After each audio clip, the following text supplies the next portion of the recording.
Alright, Sonic Rainboom episode. This is not the episode I thought it was. This is a different Sonic Rainboom episode. And I was going to talk about the CMC in this one, but they don't actually appear, so I'm going to wait until next episode when I know they appear, because that's the whole sleepover episode of Fluttershy. So, sorry about that. Anyway, for this episode, the bad friend point is going to Rarity. And after the first few minutes of the video, you're going to be like, wait, why is it Rarity? But it'll become clear. And we get an opening with one of the better duos of Fluttershy and Rainbow. They have a good back and forth most of the time, leaning into Fluttershy's timidity and Rainbow's bravado. It makes for good comedy and some wholesomeness at times. One of the reasons I don't particularly care for Dragonshy was because of the weird level of animosity Rainbow had that entire episode for Fluttershy. So seeing them come together here is nice. What are they doing? Well, Rainbow is coaching Fluttershy on how to cheer, since Rainbow is going to be in a competition later. The components of a good cheer, I guess we'll call it that, is screaming and hollering, lots of control, and passion. I'm not entirely sure about the control part, though this could be a reference to Rainbow's home life. If you know, you know. As for the competition, we'll get to it. The iconic Fluttershy. Yay! Still entertaining to this day. Rainbow is practicing her routine, and we get to see what she's cooking. Phase 1 is a slalom of sorts. Okay, kind of standard. Phase 2 seems to be her spinning some clouds.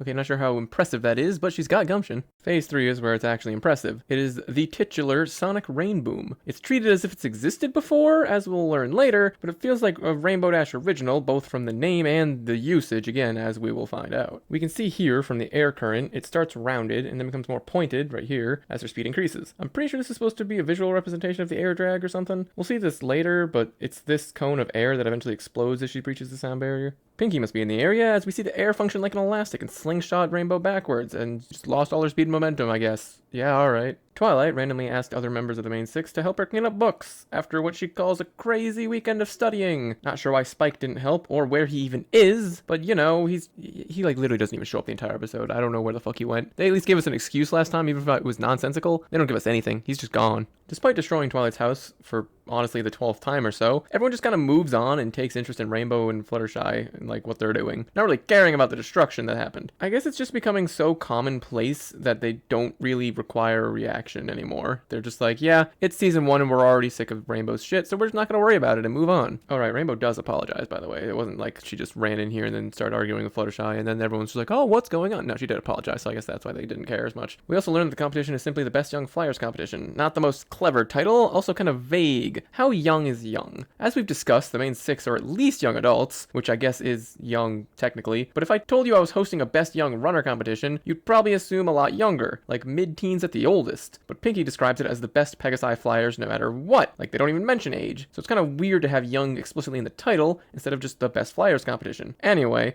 we also get Pinky exposition, and maybe a hint at where she learns all of her info from. She explains that she wants to see Rainbow Dash perform the Sonic Rainboom, and she describes it as such: when a Pegasi, specifically like Rainbow Dash, goes super fast, it leads to a sonic boom, and a rainbow all at once, which is neat, but also clarifies that only Rainbow Dash has ever done it. So how is it not a Rainbow Dash original, and explain like it's done in the past, only to, you know, explain that only Rainbow has done it? This doesn't feel right. This feels wonky. Is it just me? As for the hint as to where Pinky gets her information from, she tells Twilight that Twilight needs to get out more, so I'm assuming Pinky just hears it around town and just talks to people a lot. Fair enough, I guess. Of course, when Rainbow is asked if she'll be able to do it again, the Sonic Rainboom that is, Rainbow puts on her bravado and says she's the best flyer to come out of Cloudsdale, and she could do it in her sleep, but the voice actor does an amazing job of making her voice shaky and not entirely believing in her own hype. Also, we learn the prize is a day with the Wonderbolts. That's why Rainbow is so determined to enter and win. Fluttershy casually drops the juicy goss of Rainbow not even getting close to the Sonic Rainboom, even in practice. Kind of rude to drop something like that. Rainbow would obviously not want spread, but she also says it in the context of wanting to help support her better, so it's still kind of kindness. It's just inconsiderate kindness. Rarity, proving she's the GOAT, pushes Twilight into finding a way for them to fly into Cloudsdale so they can cheer on Rainbow, citing how nervous Rainbow seemed, only for Applejack to be fooled by the bravado Rainbow was displaying and claiming she was fine. Rarity says she's seen enough fashion shows to know the tells of nervousness. Twilight still laments not being able to find such a spell in this mess. Pinky immediately grabs a book and tells Twilight it's on page 27, only for Applejack to display proper confusion of how in tarnation did you do that. Pinky says the book landed on her head when she was knocked into the bookcase, and if we look at that scene again, we see... Yep, that's the same book. Twilight calls the flight spell difficult. It also lasts for 3 days, which is both impressive and quite specific. Why not 3 hours, or 1 day, or forever? I don't know. I think the wind manipulating read sleep song spell from episode 6 was way more impressive and difficult looking. Twilight also needs a test subject, which is concerning, and I wonder who would be foolish enough to... Wait, it's not Pinky?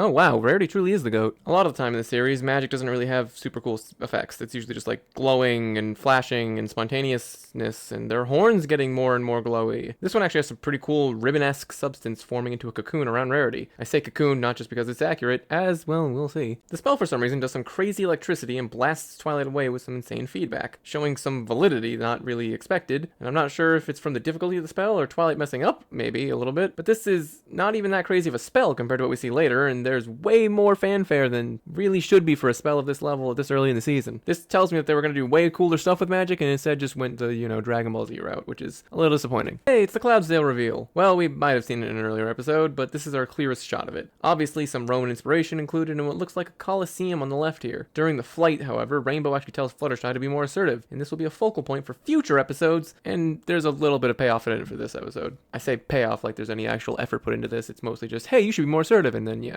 this is gonna happen. Derpy26. Also, as you see, since last episode, they've kept up the eyes being derped, instead of reverting it to our normal ones from the previous episodes. We have attained maximum derp. Here are the bullies that coined Rainbow Crash as an insult, hence my comment on it during episode 9 when Spike used it. Also a side note, here we see the 4 confident Pegasi with their wings up, while Fluttershy, being the more demure one, has hers down and tucked away. It's a neat detail. We see the bullies have generic jock-style cutie marks, which makes them dressed as factory workers, once again throwing a wrench into the whole cutie mark thing I've been talking about. They're clearly working a different job than their talents, meaning that just like power levels, cutie marks are bullshit. Or it's just a talent like the show said before, but not a unique talent, also like the show said before. Yeah. They comment on the Sonic Rainboom again, but Dumbbell, I don't actually know all the names for the bullies, so I'm just gonna use their cutie marks, call it an old mare's tale. Again, fucking how? How are there legends of it if it's only ever been done by a Rainbow Dash? She is the legend, and she's not even old. Normally, legends are born from something that actually happened a long time ago, and then they get romanticized throughout the ages to the point of fantasy. Also, Rainbow looking very unenthused the entire time, and her tail even doing the whip sound effect thing like she's holding back violence, is very funny and very mature of her, which is, good job, Rainbow. This whole Sonic fucking Rainboom being a myth thing is the most annoying thing I've ever heard, because it's like, how is this even thought of before she did it? And so how come they're telling her she's a bitch when she's the one that did it, and that I don't fucking know. Fluttershy actually speaks up for Rainbow in a rare bit of assertiveness. This scene is likely why they wrote Rainbow telling her to step it up previously, so this wouldn't feel like completely out of left field. It's good to set things up in advance, and most of this episode has been Rainbow saying similar things, so I guess this counts as a payoff. Sure, why not? Fluttershy keeps it going and puts her faith into Rainbow, saying that she'll succeed, and tells the bullies to show up or shut up by coming to the Cloudsdale. So yeah, it was a Coliseum. Also, Hoops, the basketball guy here in the middle, I did look up their names by the way, and Dumbbell was actually the guy's name, so I'm the best, I'm great. And they're all Hoops is voiced by Kathleen Barr, who also voices Trixie and Chrysalis, which is neat, but she also uses this exact voice on another show, specifically Kevin from Ed, Edd and Eddy. I never knew specifically that she was the voice actor for this and that, because I don't always look up voice actors, but here I am, I looked it up and now you know too. We see more cracks in the Rainbow Dash bravado and some joy in Fluttershy for being assertive. However, Fluttershy does hear what I will be dubbing the Pinky effect. It's a joke they do a lot more with Pinky than other characters, where they try to be supportive by focusing on all of their friends' failures and telling them they'll do better next time, which in every case always makes them feel more nervous or just worse. Those of you who have been watching for a while will know I have a Celestia rant coming up, as well as a Pinky rant. The Pinky rant, that's a little teaser for it. The Pinky effect. Also, when I say coming up, I mean the Pinky rant's probably going to be in like season 4, 5, or 6, and the Celestia rant's in like 7, 8, or 9. I don't remember when. So it's going to be a while before we get there, but boy howdy, I might just do Fire videos on those specifically. Depends on how much ammo I get. So yeah, by telling Rainbow that she failed in the zero pressure scenario, but that doesn't mean she'll fail in a high pressure one, causes a freak out in Rainbow. Weird. I wonder why that happened. Go figure. So while Rainbow is freaking the fuck out and assuming she's gonna bomb the competition and her life and dreams will come to an end, a bit of an overreaction, but also accurate to how panic works, Rarity appears, and we see the flight spell Twilight cast on her gave her butterfly wings, hence the cocoon. They also kind of look gelatinous and even a bit slimy, which is a bit weird. Also not sure how Rarity controls them. And of course the others are using the hot air balloon, which makes way more sense for them, but there was a problem with this method before, as we'll hear from Rainbow in a second. Long. Also, Rainbow explains that only Pegasi ponies can walk on clouds, revealing why the balloon plan was kind of weak to begin with. However, Twilight apparently found an easier spell that does this instead of giving ponies wings. Why'd they even try the wing spell? Wait, what? Regular shoe? Like, how would a hoof even fucking work with this? It would be even more uncomfortable than for humans. What? I'm sorry, why would Pegasi need a jackhammer for clouds when they can mold them just fine with their magic? I mean, I guess he just thinks it's fun, sure. Or maybe it's for the gag where it just bounces away from him because they're mesmerized by Rarity's wings. If it's just for a gag, then I can't really say anything, but eh. Twilight now explains that Rarity's wings are made from gossamer and morning dew, hence the wet-looking texture. Also, what's gossamer? 1 second here. Huh. Apparently it's basically cobwebs? It's mostly used as a descriptor, but since Twilight uses the word like it's an item, I guess it's made from webbing and dew, which explains why she calls it fragile, and also explains the weird-looking texture. Here we see the weather factory, which is, as you can imagine, where they make various clouds for the weather. I would go into more detail, but we don't get more detail. And I'm not a theorist, I'm here to analyze, and we got nothing. They just put water into machines, so it's just vapor, I guess. They're just accelerating the fucking process of natural bleh, whatever. And they all get special outfits, which is adorable. But also, Rainbow's outfit has a line on the pocket, while the others do not. Not sure if this signifies rank or something, but it'd be a rather weird detail if so. Nope, now Twilight and Pinky's pockets both have lines on them, even though they didn't before. God damn it. I'm not doing it. I'm not. Anyway, they apparently make snowflakes by hoof. Wow, that's kind of insane to me. Apparently Rarity flying causes the snowflakes to fly around, potentially breaking them. And Rainbow says she might cause a fucking drought from this. Or ruin winter. I assume it's a joke or a snarky comment, but still, why would you bring people here if that's even a possibility? Also, the snowflakes are the size of the heads of the ponies, and that seems like that shouldn't be the case, because good lord. Pinky tastes the rainbow, literally, and apparently they're spicy. Go figure. We see the bullies again, and I guess that means they work in rainbow manufacturing, and that's where we are. Also, who's this statue of? Is it supposed to be Celestia? Considering it's in a Pegasi city, but with a unicorn horn, I would suppose so. If we go back and look at the episode 1 designs for Celestia and Luna, you know, the ones from the storybook that don't match them at all, it does actually line up very well, so I guess this is just how they're depicted in their statues and books and stuff. Good to know. We get some more rainbow self-depreciation, which is always sad, but also kind of nice. Seeing her be vulnerable with them and not just boasting and bragging constantly is pretty good. Does that mean? Probably not, right? Regardless, Twilight and Applejack are both showing their concern as well, which is also nice. This guy's hat and hair are layered a bit wrong. Also, he might have a twin. Also, he has a pocket like Rainbow's, but the others don't have pockets. Also, this is where they make clouds.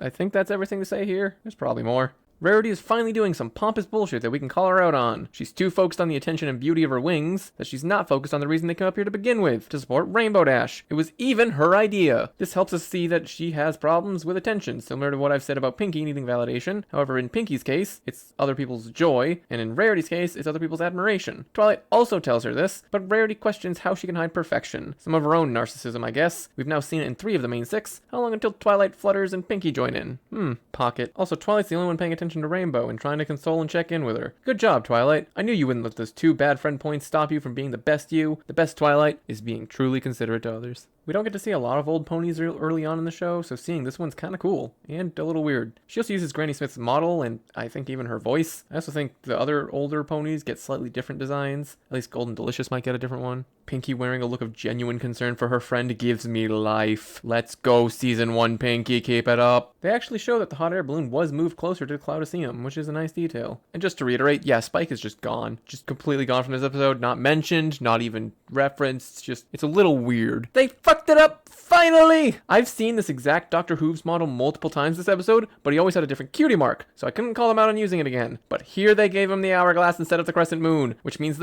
he should be an Earth pony! Checkmate, artists!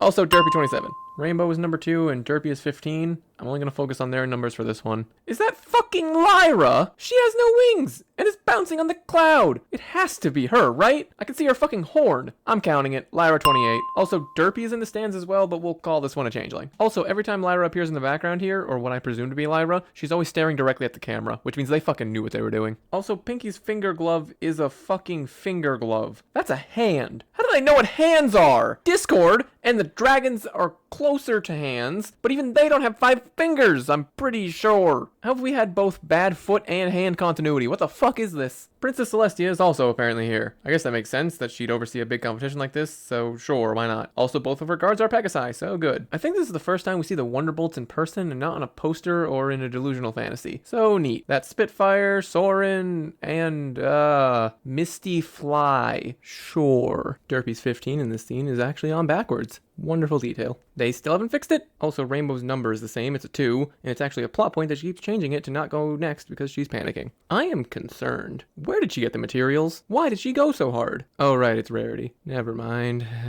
Aha, I knew it. Her number's gone. She took 15 from Derpy, but she no longer has it on. Also, she's in full on, like, she's beyond stage fright and is now in straight up fear panic mode, and it's kind of sad. Rarity is supposed to be number 4, but I don't think we see her with her number on, so it's technically not an error if we've just never seen it. So, but I'm just gonna point it out anyway. She's not wearing her number. The number returns for the slalom. Told you it was 15. Here we see numbers on both sides of her flank, but in a few seconds, it's gone. But only on one side. Dude, Pinky's expressions this episode have been on point. Now she looks disappointed at the bullies being mean to Rainbow. I miss this Pinky so much. She also doesn't have the weird finger glove, but it reappears later right here. Rainbow's cloud trick ends up launching a cloud directly at Celestia, and her guards do nothing and let it hit her. God damn, they are useless. While Rarity prepares to reenact a Greek myth in a Roman city, Rainbow prepares for phase 3 of her act and is obviously quite concerned. Hawk, young Icarus, fly low lest your wings melt from the sun. But seriously, how does dew and spiderwebs combust violently like this? As Rarity plummets to her death, the best flyers in Equestria mobilize! Oof. Ow. Yikes. So Rainbow can survive being catapulted into Twilight's house just shy of Mach 1, but the best flyers in Equestria get knocked out by a panicking Rarity. Fraud Watch is in full effect. And when Rainbow notices all this happening, she specifically yells for Rarity to hold on, as her friend is her focus in this situation. Not her dream or her future, her friend, showing her element of loyalty in a wonderful light. And here we see it, the Sonic Rainboom forming. The air forms into a narrow cone around her, and presumably due to either the color of her mane or maybe some form of ambient condensation, the air around her forms into a rainbow. And boom goes the Rainboom, coloring the normally invisible shockwave of breaking the sound barrier. Fluttershy learns her outside voice and screeches in joy from the Rainboom, despite the fact that Rarity and the others could still die. Let's just assume she has faith in Rainbow. Yeah, that's what we'll do. No, seriously, look how fucking close they are to splatting. That can't be more than like 30, 40, maybe even 50 feet, but falling at fucking terminal velocity. Not sure how Rarity and Rainbow are gripping one another, but damn, Rainbow's strong as fuck, not only just to carry 4 ponies, but also to fly with them. Oh sure, now you all help. Yes, I know they would have been useless.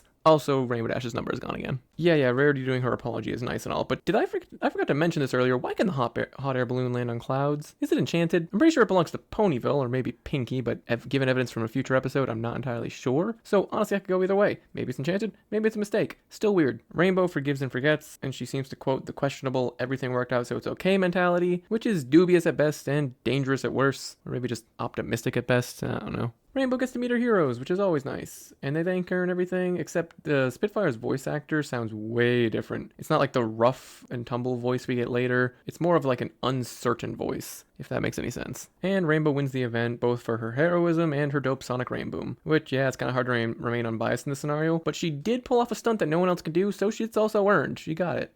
The award itself being a circlet is also pretty neat, instead of a trophy. I already counted the questionable Lyra, but there she is again, hiding behind Celestia. There's the horn. I'm not counting you again, you sneaky witch, because obviously the only way she could be up here is if she used her magic to let herself walk on clouds, but then how did she get up here in the first place? Because she didn't use a balloon. I don't know, maybe she had someone fly her up here after she cast the spell on herself. Is Lyra just really good at magic and we don't know anything about that? And Rarity gets to give the letter to Celestia instead of Twilight. The oral letter, of course. Not the last time this will happen. As for the letter, it is thus. Keep your hooves on the ground and be there for your friends. I'm assuming this is a simple stay grounded, keep your head out of the clouds, and support those who care about you and you care about, you know, the usual. Solid, no notes. The bullies apologize and Rainbow forgives, but she won't forget it and refuses their companionship, placing up her boundaries. It's good to forgive those who seek it, but that doesn't mean you have to let them into your life. And she leaves to hang out with the Wonderbolts, which I guess is what she wanted. But the way it's framed and spoken is kinda sus. Well, I'm gonna avoid thinking about this and finish the episode out. And that was the Sonic Rainboom. I completely forgot this was an episode and thought that this was the episode where the Cutie Mark Crusaders are asking about how everyone got their cutie marks and they all talk about the Sonic Rainboom. Forgot that we actually got to see the Sonic Rainboom and that it was the thing that happened in an episode outside of like the flashback episode. My bad. So I didn't really have a lot to say about this episode, I don't think. This might have been a bit of a weaker one and I apologize for that. But maybe there was some worthwhile stuff out of here. We got to see Derpy is now officially Derpy. We got to see the weird Lyra bullshit. I don't know, this episode's pretty mid to me. I think I'm just going to give it a 5 and move on. It's very average. I have nothing to really say about it and nothing really to say against it.